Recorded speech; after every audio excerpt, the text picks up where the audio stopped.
Mon but n'est plus de prêcher de grands messages, mais que chacun puisse chercher à appliquer les bonnes choses qu'il attend. Vous pouvez prêcher de grands messages, mais si le peuple n'applique pas les bonnes choses qui sortent de ces grands messages, les vies seront les mêmes. Bien-aimés, le Seigneur nous demande d'appliquer toutes ces choses, ces bonnes choses que nous entendons en ces lieux. Que l'esprit de quelqu'un ne soit plus la même de chercher de grands messages. Tu ne verras plus de grands messages. Mais ce que Dieu attend des églises que nous appliquons, c'est l'appliquer les bonnes choses que nous entendons en ce lieu. C'est d'appliquer les bonnes choses. Des choses meilleures vont venir dans la vie de beaucoup de personnes qui vont se décider à appliquer les bonnes choses qu'ils entendent.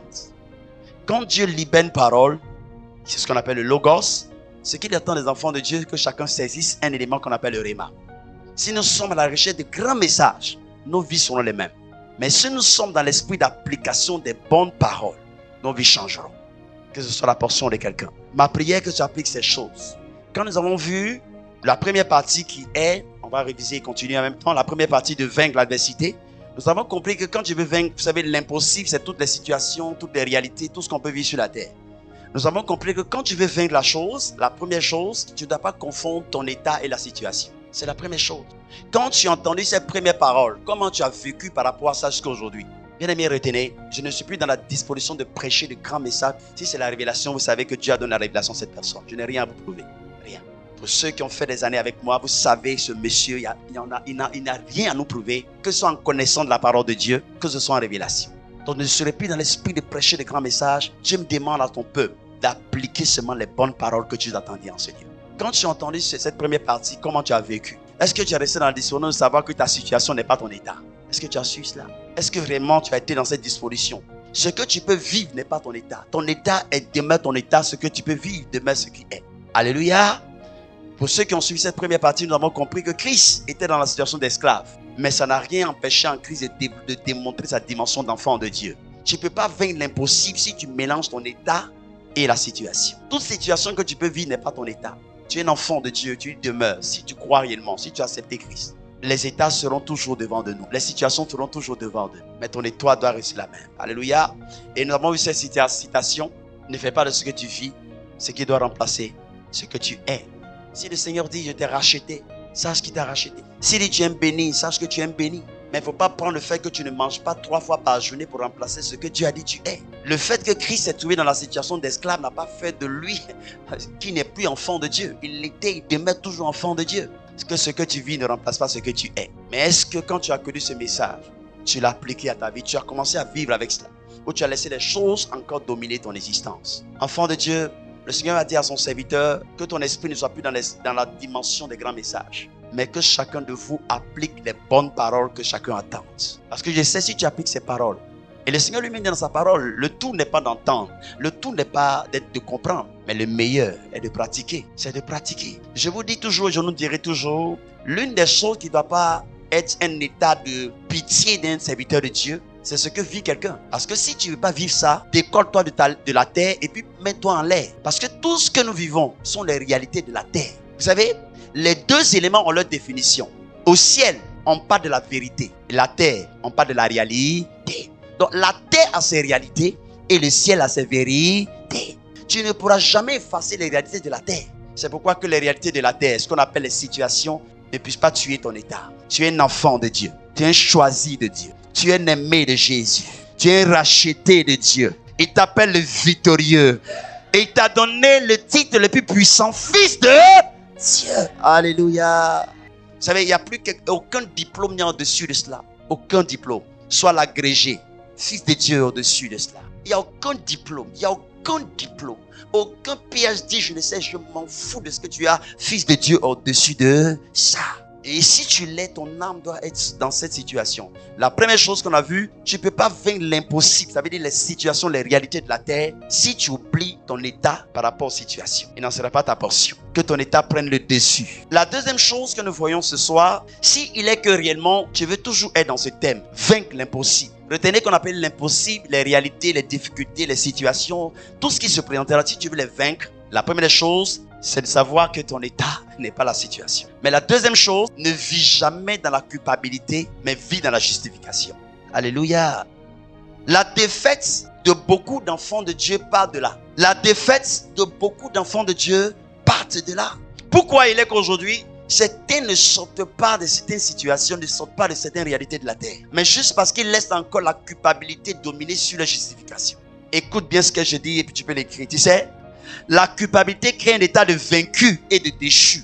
Mais la justification, ça crée un état restauré. Je reprends. La culpabilité, ça crée un état vaincu et déchu. Quelqu'un qui est dans la culpabilité, il va avoir dans sa vie toujours un état déchu, un état vaincu. Mais quelqu'un qui est dans la justification, ça crée un état de restauration et de victorieux. Alléluia. Ça semble simple, mais ce sont des choses profondes spirituellement. Beaucoup d'enfants de Dieu aujourd'hui ne sortent pas de certaines situations parce qu'ils sont toujours culpables. Laisse-moi te dire, il y a une différence entre la culpabilité et le regret. La culpabilité, c'est la voix du diable qui vient t'accuser. Le regret, ça peut être quelque chose par rapport à ton Père Céleste. Le problème des chrétiens aujourd'hui, c'est qu'ils oublient ce que Christ a fait de grand et ils permettent au diable de leur rappeler la chose mauvaise. Laisse-moi te poser une question. En l'œuvre de la croix, qui s'appelle justification, et ce dont tu as fait, tu t'es repenti. Ce dont tu as fait, dont tu t'es repenti, est plus grand que l'œuvre de la croix pour que tu puisses laisser le diable t'accuser, ou l'œuvre de la croix est plus grande que la chose dont tu te repens ce soir. À un certain moment, il faudrait que ces choses-là reviennent dans notre esprit. Chrétien, aussi longtemps, écoute-moi bien, pour que tu comprennes, la culpabilité a pour père le diable, mais la justification a pour père Dieu. Qu'est-ce que tu dois comprendre par ce que je veux dire? Aussi longtemps que tu laisses ta personne dans la culpabilité, c'est comme si tu définis le diable comme ton père. Parce que la culpabilité a pour père le diable. Comment tu veux que Dieu te secoue quand tu définis que ta vie a pour père le diable? Bien-aimé, Dieu n'accuse pas, c'est le diable qui accuse. Donc aussi longtemps que vous laissez vos vies dans la culpabilité, vous définissez vos vies sous l'autorité du diable, l'Éternel ne peut plus vous défendre. Ce ne sera pas la portion de quelqu'un. Dieu sort son enfant d'une situation quand son enfant définit sa vie comme lui, Dieu le son Père. Enfant de Dieu, que ces choses-là soient en vous. Je vous dis que je ne suis plus là pour prêcher de grands messages. Je suis juste pour te révéler les choses que tu dois savoir. Quand tu te mets à te culpabiliser, tu définis, tu peux venir à l'église. Écoute-moi bien. Tu peux venir à l'église, mais tu peux laisser ta vie sous domination du diable. Parce que celui qui s'accuse doit savoir que l'accusateur s'appelle le diable. Donc, autrement dit, tu dis le diable est toujours mon père. Comment tu peux définir le diable ton père et tu veux dire que Dieu te défend? Non. Le jour où tu vas comprendre que lui, Dieu, ton père s'appelle justification, alors il te défendra. Voilà comment tout se passe dans le spirituel. Beaucoup déplacent ta paternité, mais recherchent la défense de Dieu. Non, tu ne peux pas dépasser la paternité. Tu ne peux pas dire ton père est le diable en t'accusant et dire Dieu défends-moi. Non, il te laisse. Il ne sera pas la portion de quelqu'un. Est-ce que l'Éternel parle à quelqu'un ce soir? Est-ce que l'Éternel parle à quelqu'un ce soir? La deuxième chose, c'est de tuer la culpabilité. Alléluia. La deuxième chose, c'est de tuer la culpabilité et de vivre dans la justification. Bien aimé, la Bible nous dit quelque chose de clair. Isaïe 53, verset 5. Isaïe 53, verset 5 te dit quelque chose d'extraordinaire que tu dois mettre dans ton esprit. Tu dois le savoir pour que ton âme, ton esprit soient en paix. La Bible dit, mais il a été blessé pour nos péchés, brisé pour nos iniquités. Et la Bible dit ceci, le châtiment qui nous donne la paix est tombé sur lui. Écoutez-moi bien, la prédication de l'évangile ne cherche pas à te donner des nouvelles révélations, tu sautes. La prédication de l'évangile consiste seulement à te rappeler la parole de Dieu. C'est tout. Le problème du chrétien, c'est qu'il oublie ce qu'il a établi et il veut vivre avec ce qu'il veut concevoir. Ce n'est pas la part d'un enfant de Dieu. Un enfant de Dieu ne vit pas avec ce qu'il veut concevoir. Un enfant vit avec ce qu'il a établi. C'est là quand Jésus vient attaquer Jésus, Matthieu chapitre 4, il sort de 40 jours. Quand le diable vient attaquer le diable, quand le diable vient attaquer Jésus, Jésus n'a pas créé quelque chose. Jésus a seulement rappelé ce qui est établi. Le diable vient l'attaquer, il s'appelle Jésus. Mais lui n'a pas dit, moi je suis enfant de Dieu. Il dit, il était écrit. À un certain moment, souviens-toi de ce que Dieu a dit dans sa parole. Oh yes. L'Éternel ne peut pas donner sa vie sur la croix pour toi. Et tu vas permettre au diable de t'accuser sur quelque chose. Ce que tu as fait par rapport à ton Dieu, repens-toi. Mais quand le diable vient, dit, fous-moi la paix. Rappelle-moi que je suis impudique, mais toi, il t'a chassé de sa présence. Je te rappelle que je suis enfant de Dieu. Mon état, c'est enfant de Dieu. Que j'ai péché, il n'a pas barré mon nom. Je m'appelle enfant de Dieu. Je m'en fous de ce que j'ai fait curettage. Fous-moi la paix, le diable. C'est parce que tu ne donnes pas au diable sa place qu'il te donne de pouvoir t'accuser. Jésus a donné au diable sa place. quand le diable a placé une fois, 2 fois, à un certain moment, il dit, arrière de moi. Ma position n'est pas ta position. Qu'il en soit la part de quelqu'un ce matin dans le nom de Jésus. Rappelle au diable que tu n'es pas un rejeté, mais tu es un racheté. Elle n'est pas elle. Lui, il a été rejeté, mais toi, tu es racheté. Tu ne veux pas accepter la culpabilité? J'ai volé, oui, Père, envers toi, j'ai commis un péché, j'ai volé. Mais le diable, je m'en fous. Toi, tu n'es pas mon maître. Tu ne peux pas me demander des comptes. On n'est pas dans le même camp. Chrétien, la culpabilité, ça veut dire tout simplement tu permets au diable de te parler de quelque chose dont tu n'as pas droit. C'est ce qu'on appelle la culpabilité. Le diable n'a pas droit de dire un enfant de Dieu t'a péché. C'est ton père qui peut te dire cela. Et si ton père dit je te pardonne, dis au diable je m'en fous. Il n'a qu'à venir tuer quelqu'un, dit je m'en fous. Mon père m'a pardonné. Fous-moi la paix. Moi je ne permets pas aux voix du diable de me parler. Quand ça va venir, je lui rappelle sa place. On n'est pas dans le même camp. Et on ne sera jamais dans le même camp. Enfant de Dieu, si vous n'avez pas ces connaissances spirituelles, le diable va vous pilonner tous les jours.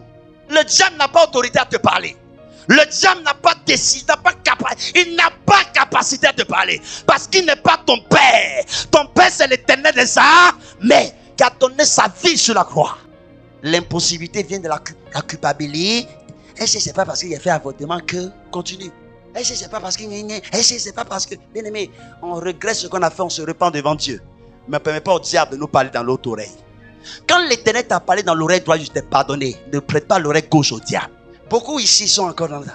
Ah, est-ce que c'est pas ce qu'il a fait là que Dieu m'a bloqué? Il n'a rien à faire. S'il devait regarder tout ce que tu as fait jusqu'à maintenant, c'est que toi-même ton blocage il est trop grand. Ça allait arriver où? Souvent on se prend du semaine. Si toi tu devais occuper chaque jour ce que tu fais, si Dieu devait regarder ça pour te bloquer, tu peux arriver où? C'est que il a dit tes 2 pieds seront toujours collés. Parce que quand tu finis un péché, l'autre est là. C'est que tu n'en aimais pas aller quelque part. Laisse-moi te donner une petite phrase que tu ne dois pas oublier. La loi nous donne un Dieu, mais la grâce nous donne un Père. La loi nous donne un Dieu. Les Israélites avaient un Dieu, mais nous avons un Père maintenant. C'est pourquoi quand Jésus parle, Jésus n'a jamais dit dans la parole Dieu. Il dit Père. La loi nous donne un Dieu, mais la grâce nous donne un Père.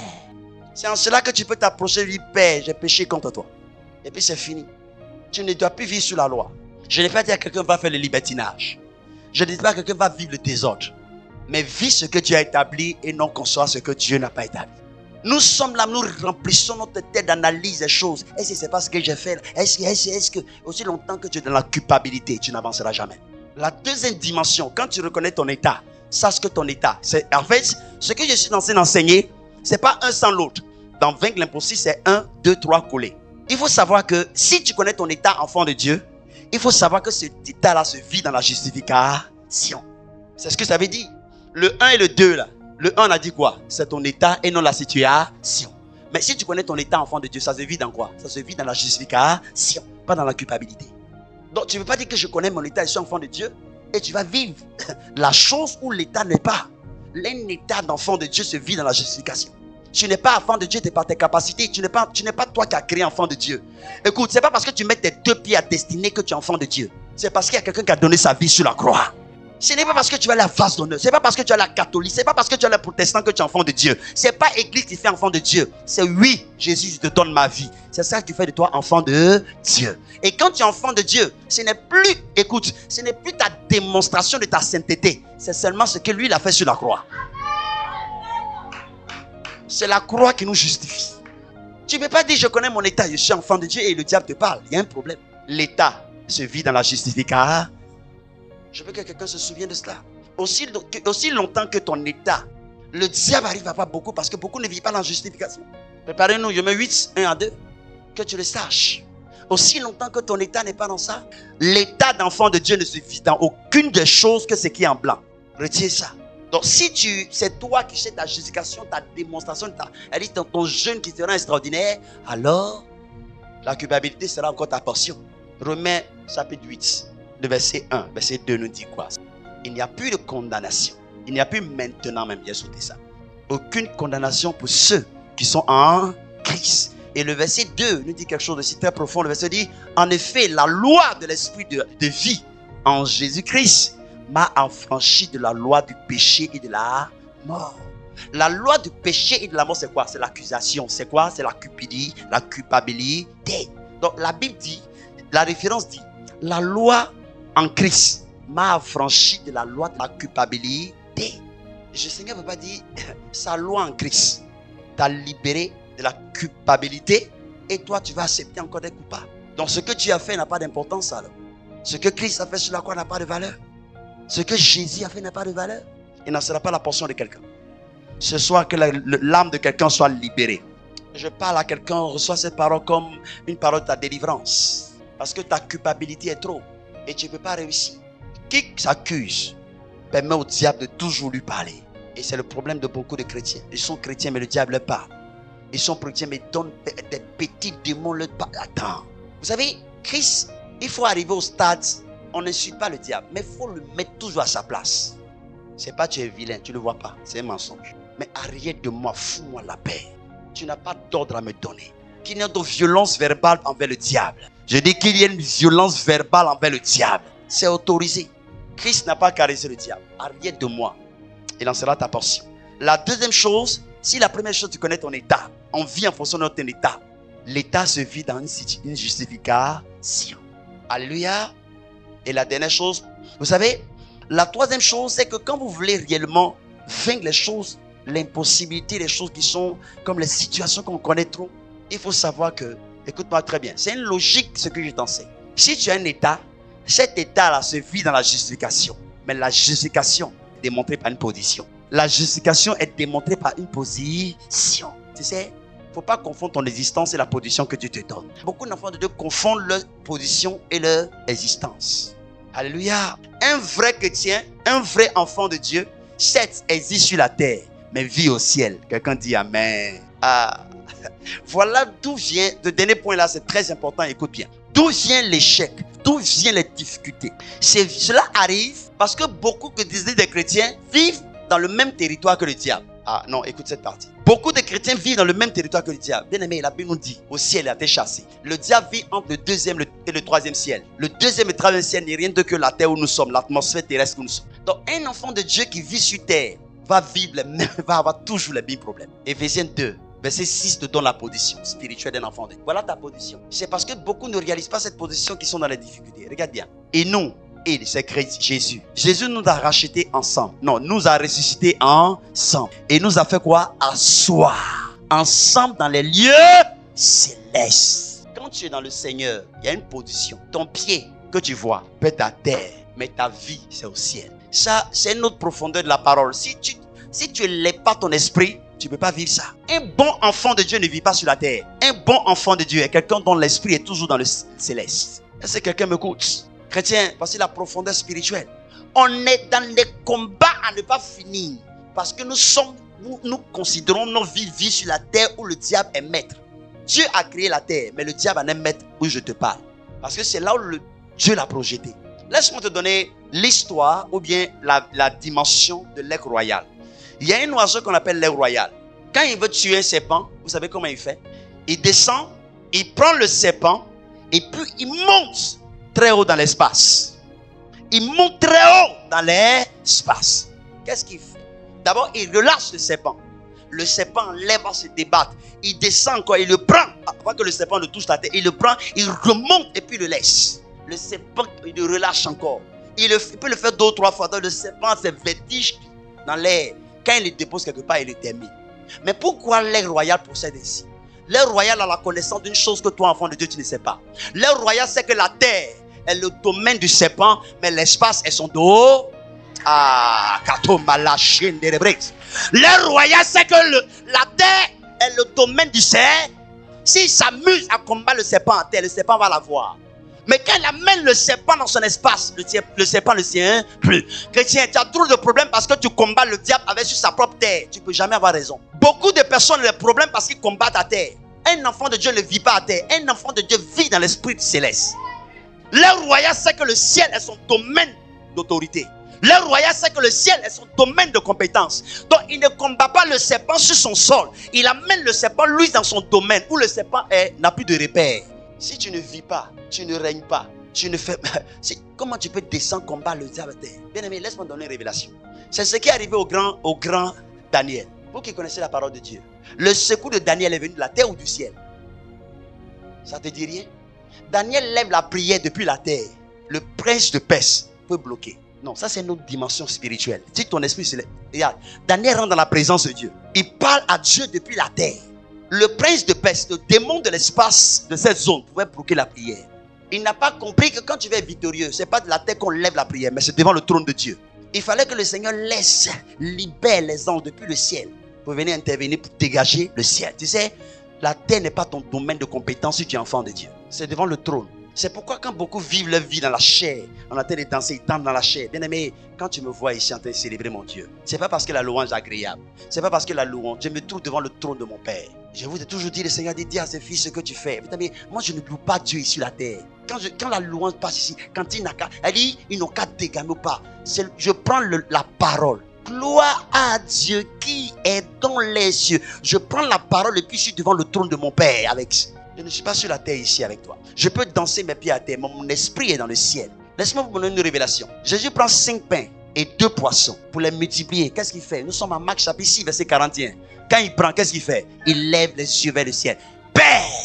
Il connecte sa prière au ciel et non à la terre. Deuxième chose, la seule première chose dans la Bible que les disciples ont demandé à Jésus de faire. Nous sommes en Matthieu chapitre 6, verset 9. Les disciples disent, Christ, apprends-nous à prier. Quand Jésus veut les apprendre à prier, la première des choses, il dit, si vous priez, dis quoi? Notre Père. Il y a un domaine de ta compétence spirituelle. Il y a un domaine de ton autorité. Vous savez, les chrétiens qui ne se lèvent pas vivent la réalité de la terre. Mais les chrétiens qui se lèvent vivent la réalité céleste. Et là, sera la portion de quelqu'un. La troisième dimension, c'est que si tu connais ton état, qui se vit dans la justification, cette justification se vit dans une position céleste, pas terrestre. Un enfant de Dieu ne combat pas à terre. Quand tu combats dans ton esprit, tu es devant le trône de Dieu. Quand tu l'adores dans ton esprit, tu es devant le trône de Dieu. Quand tu le chantes dans ton esprit, tu es devant le trône de Dieu. Trop de choses se passent dans votre corps charnel ici. Trop de choses. Le diable qui arrive à bloquer vos prières. Écoute, quand tu veux prier, vous savez, la dimension spirituelle, il dit quand tu veux prier, rentre dans ta chambre, rentre dans l'intimité. Écoute, c'est pas ta chambre peinture bleue là, c'est pas ta chambre porte marron là. C'est une dimension spirituelle de hauteur. Quand on connaît cette référence, quand vous voulez fermer la porte, c'est pas ta porte vilaine jaune vert là. Ça veut dire lève ton esprit devant le céleste. Quitte son corps humain, quitte tes yeux qui se promènent dans l'église, on ne sait pas qui tu veux voir. Ferme-les et monte dans le spirituel. Bien aimé, ces gens de personnes qui vivent cette dimension, ils n'ont pas besoin de 10 heures de prière. Ils ont prié de quelques instants de connexion. Mais vous voyez la différence. Bien aimé, un enfant de Dieu, il ne vit pas sur la terre. Tu sais, j'ai mis cette petite citation. Toi et moi, sachons tout simplement que tu existes sur la terre. Mais tu existes depuis le ciel. Un enfant de Dieu existe sur la terre. Mais il existe au ciel. Vous savez, mes enseignements, je ne sais pas si tous ceux qui sont dans ça me comprennent ou comprennent ma prédication. Je prie Dieu pour que réellement beaucoup puissent comprendre. Parce que c'est spirituel. Je ne peux pas te presser Chanel. Ces choses-là, c'est trop. Elle dit, si tu n'es pas spirituel, si tu ne cherches pas ta maturité, tu ne peux pas comprendre ça. Un enfant de Dieu, il est sur terre, mais il exerce au ciel. Ce n'est pas moi qui le dis, c'est Ephésiens 2:6 qui le dit. Christ n'a pas laissé sur la terre, Christ a mis dans le céleste. Voilà d'où viennent nos problèmes. Et l'exemple de l'aigle royal que je te donne, ne l'oublie jamais. Il y a un domaine de ton autorité, il y a un domaine de ta compétence. On ne combat pas le diable sur la terre, c'est son domaine de compétence.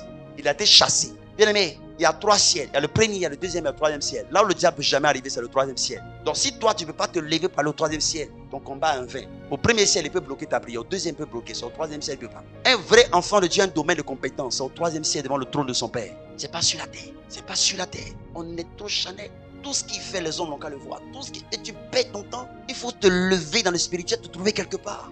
Je veux que ce soit la portion de quelqu'un. Je veux que ce soit la part de quelqu'un. Tu feras comme Christ. Père. Il lève les 5 pains de poisson. Il dit, Père, il connecte ça à son ciel. Il connecte ça à son domaine de compétence. Il connecte ça à son domaine d'autorité. Est-ce qu'il t'arrive de prier? Quand tu es en train de prier, est-ce qu'il t'arrive de te dire, tu vas le trône de Dieu, tu vois la gloire de Dieu? Est-ce que toi, il t'arrive de faire ça? Parce que moi, quand on m'a dit prier, je ne suis plus dans cette salle. Mon esprit est devant le trône de Dieu. Vous savez, montez votre spiritualité pour voir les grandes choses. Vous savez, c'est un moment quand je suis devant ici, puis je fais comme ça. Je vois les gens dans l'adoration qui sont en train de faire la même chose, je reproduis. Il faut monter spirituellement. Si vous ne montez pas votre spiritualité, vous allez vivre les blocages inutiles. Retiens à vie la terre. Dieu l'a créée, mais c'est le domaine de compétence du diable. Tu le veux ou pas, c'est là que Dieu l'a chassé pour venir. Il est maître absolu jusqu'à ce qu'il y ait la saison où Dieu va les lier. Sinon, la terre est le domaine de compétence du diable. C'est pourquoi Jésus ne t'a pas laissé. Quand il les ressuscite, il t'a amené dans le lieu céleste. N'oublie jamais Ephésiens 2:6. Il y a un domaine où Dieu veut que tu sois. Si ton corps est à terre, mais ton esprit exerce depuis le ciel, c'est là. Tu existes sur terre, mais tu exerces depuis le ciel. Est-ce que tu montes devant le ciel quand tu veux prier? Est-ce que tu montes devant le trône de Dieu? Vous savez, la plupart des gens qui ne montent pas, c'est ce qu'on voit dans l'église ici. Prions, il est là. C'est Manjaba, il chante là-dedans. Prions. Elle dit, il est ici. Et puis le diable dit, voici mon ami. Voici mon ami. Mais il y a une certaine personne qui dit, ouf, lui là, ouf. Et son corps ici, mais lui-même, il est quelque part. Et puis il ne peut même pas s'approcher de lui. Il en sera la portion de quelqu'un. Tu vas monter ton esprit devant le trône de la grâce. Laisse-moi vous donner ces secrets de pourquoi il n'y a pas quantique, ces choses, ça t'a donné, ça n'a pas donné. Parce que c'est pas la vraie adoration, la vraie louange. C'est pas la musique. C'est ta dimension de pouvoir prendre le cantique pour aller devant le trône de Dieu. Moi, je ne peux jamais adorer Dieu assis. C'est pas parce que je suis pasteur. Parce que quand je vois sa grandeur, je ne suis rien pour m'asseoir pour l'adorer. À un certain moment, quand on parle trop, on pense que quelqu'un insulte quelqu'un. Dieu. Imagine celui qui a créé le ciel et la terre. Ciel et la terre. Tu peux t'asseoir pour l'adorer. C'est pas ton ami. Si tu n'as rien à faire, de se mettre en genoux, mais de lever tes deux mains, lever devant sa trône. Il est trop grand. C'est pas une superstition, c'est une dimension de respect, de considération. Et c'est pourquoi c'est ce que je suis en train de dire. Ne soyez pas dans votre dimension de crier ce que vous pensez, votre analyse. Nous, on veut crier, on pense. Essayez de se forcer. Bien dans le ciel, vient 4 vieillards, les 4 est vivants. La Bible dit, jette leur couronne. Souviens-toi au moins de cette parole. Eux, ils voient Dieu, ils jettent leur couronne. Toi, tu ne le vois pas. Tu t'amuses. À un certain moment, prenez des cantiques, levez-vous devant le ciel. Vous allez voir ce que Dieu va faire. Dans les camps d'adoration, le Seigneur va ouvrir vos yeux. Vous serez avec des hommes dans l'adoration. Retenez ces 3 choses qu'on a déjà vues. On continuera la prochaine fois. Quand tu veux vaincre l'impossible, Dieu veut que tu considères ton état d'enfant de Dieu que les situations que tu vis. Parce que les situations ne sont pas ton état. Christ a été dans une situation d'esclave, mais ça n'a pas enlevé à lui son état d'enfant de Dieu. C'est ça. Tu marches en tant qu'enfant de Dieu. Tu vis en tant qu'enfant de Dieu. Ce n'est pas la situation qui va te dominer. Parce que la situation sera toujours sur la terre. Écoute, aujourd'hui, il faut avoir 25 millions. Demain, tu auras besoin de 30. Il n'y a pas 10 000 dans la poche. Il faut avoir 10 000. Demain, tu auras besoin de 20. C'est un principe de la terre. C'est un principe de la terre. Il faut être président aujourd'hui. Tu auras peur des opposants. C'est un principe de la terre. Tu cherches un président, tu seras président. Tu as l'argent, mais tu as peur de tes opposants. Même ton garde rapproché, tu as peur qu'un bon matin, on le paye pour beau. Tu dors un heure comme ça. C'est la réalité de la terre. Mes frères, mes soeurs, vous qui pensez que non, l'échec, les difficultés, la terre a ses réalités, le ciel a ses vérités. Donc, aussi longtemps que tu es sur la terre, tout ce qui est rattaché à terre, tu dois le connaître. Ce n'est pas parce que tu es enfant de Dieu. Tu lis la Bible, l'homme qui avait toute portion de l'onction qui s'appelle Élisée est mort de maladie. Un jour, tu entends un homme de Dieu est mort d'une maladie, il ne faut pas dire, il n'a pas pu prier, il ne faut pas dire ça. Élisée avait toute portion de l'onction. Quelqu'un de par qui, à la parole, il y a manne qui descend du ciel. Élisée n'a pas dit manne descend. Il dit demain, c'est fini. Demain, manne est descendue. Le Dieu est descendu. Quelle dimension d'onction? Il n'a même pas dit manne descend du ciel. Il dit demain. Donc, Élisée a été dans la dimension de programmer la manne. Ah, Tchakabos. Il a été dans la dimension de programmer la manne. Il dit demain, à cet homme, il y aura ça. Le même Élisée a regardé une femme qui était riche mais qui n'a pas d'enfant. Il dit l'année prochaine, à cette même saison, tu porteras un enfant. Élisée était dans la dimension d'un programmeur de grâce. Mais cet homme qui avait une dimension de programmeur de grâce est mort avec maladie. C'est écrit dans la Bible, lisez bien. Élisée est mort de la maladie dont il souffrait. Moi, j'ai souligné ça dans ma Bible. Parce que la maladie est un principe de la terre. Ce n'est pas un principe du ciel. C'est au ciel là-bas qu'il n'y a pas de maladie. Sinon ici, moi je peux me dire de sida, je peux me dire de cancer. Ça ne veut pas dire qu'il n'y a pas d'onction. Donc ne condamnez pas les gens quand vous êtes ignorant vous-même. Il est pasteur et puis il est mort de maladie. Mais tu es un ignorant. Le grand Paul, lui son bagbo, lui-même il fait comme ça.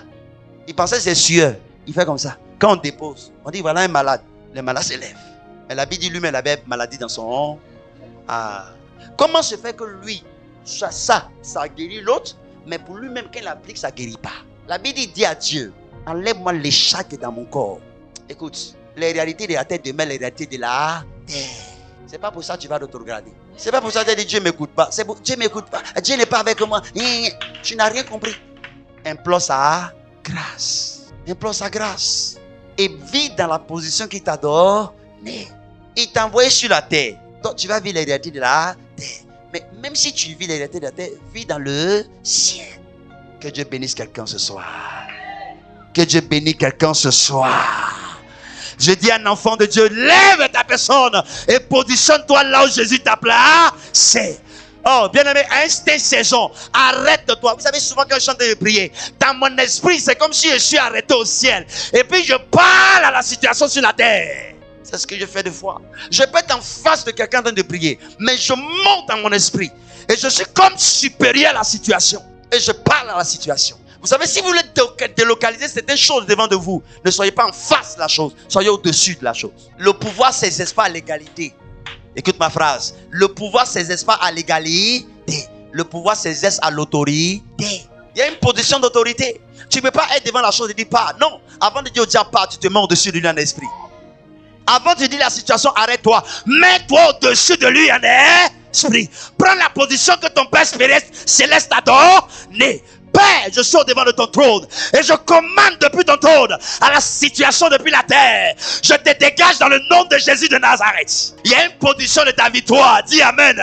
Il y a une position de ta victoire. J'ai une position de ton succès. Il y a une position de ta domination. Vis comme l'aigle royal. Il n'a jamais tué des ennemis. J'ai pris l'exemple de serpent. Mais vous qui regardez les documentaires, l'aigle royal a tout décollé avec sa proie. Où? Dans son dos. Il descend, il prend le poisson dans l'eau. S'il lutte avec le poisson dans l'eau, le poisson va partir. Il décolle rapidement pour arracher le poisson de son dos. Mais il y a une position qui doit donner une victoire. Pose la question à ton voisin, j'ai fini. Où tu combats? Dis-moi-lui ça. Non, touche à ton voisin, où tu combats? Non, j'ai dit, pose la question à ton voisin. Depuis là, où tu combats? Ben, écoute-moi, si tu combats dans ta chambre, c'est l'échec. Si tu combats dans ta chambre, c'est l'échec. Si tu combats dans ton salon, c'est l'échec. Si tu combats sur la terre, c'est l'échec. On combat dans le ciel. On combat dans le ciel. Quand tu veux aller dans un combat spirituel, tu démarres ton esprit avec les chars. Tu te vois dans le ciel décoller avec les chars. Ah, Seigneur, ta grâce. Donne à chacun de comprendre ces choses, ces mystères. La parole, c'est le mystère. Il dit, je taille. Tu as même écrit, il dit, taille. Il taille. Et quand tu tailles comme ça, lui se met à côté. Il dit, il faut passer. Taille pour passer. Il taille. Faut passer. C'est le diable, pas sur ton taillage là. C'est son domaine. Mais quand tu te mets au-dessus, il n'y a plus une zone que tu ne contrôles plus. Ah, il a cela la part de quelqu'un. Que Dieu bénisse tes oreilles spirituelles. Pratique ses paroles. Quand tu es en train de kata, monte dans le 3e ciel. Trouve-toi devant ton Père qui te donne la muse spirituelle de combat. Que Jésus te donne son épée. Et il te dit, fils, va combattre à mon nom. Je te donne l'ange Gabriel. Je te donne char. Pas pour combattre tes ennemis. Rebo Shandarabaha. Vois-toi dans les chars de l'éternel Dieu. Et vois-toi larguer toi-même les bombes sur les positions de tes ennemis. Parce qu'il n'y a aucune position qui t'échappe. Parce que dans le char, tu vois avec les radars, avec les lunettes, les lasers, partout il fuit, tu peux les orienter pour les allumer. Le sorcier qui te cachera, tu le verras pour l'allumer. Le mystique qui se cachera, tu le verras pour l'allumer. Parce que de ta position d'autorité, tu vois tout. Vous qui regardez les documentaires, regardez comment dans ces temps, le Mali a pu terrasser les terroristes. S'il y avait les drones, position de haut. Quand les chercheurs avaient un petit pistolet, ils tombent dans l'embuscade, drone. On localise le site, on bombarde. Tant que tu ne prends pas la position, tu ne veux pas voir l'ennemi. Je taille. Il dit, oh, laisse-le, il n'a qu'à passer à son taillage là. Vous savez, aujourd'hui, il y a des gens qui sont repentis des péchés depuis 3 ans, mais ça est dans leur tête. Et ce n'est pas ce que j'ai fait quand il était. Il n'est pas fiancé aujourd'hui là. C'est pas parce que je suis parti avec le gars là. Mais l'esprit de diable t'a accusé. Mais non, ce n'est pas ta part. Tu le contrôles depuis une position. Tu existes sur la terre, mais tu exerces au ciel. N'oublie pas cette distance. Tu peux acclamer la parole de Dieu. Alléluia. Tu vas prier. On va se tenir debout. Excellence. Tu vas prier pour toi. Tu vas dire, Seigneur, je refuse la culpabilité. J'ai trop laissé cette situation me tuer.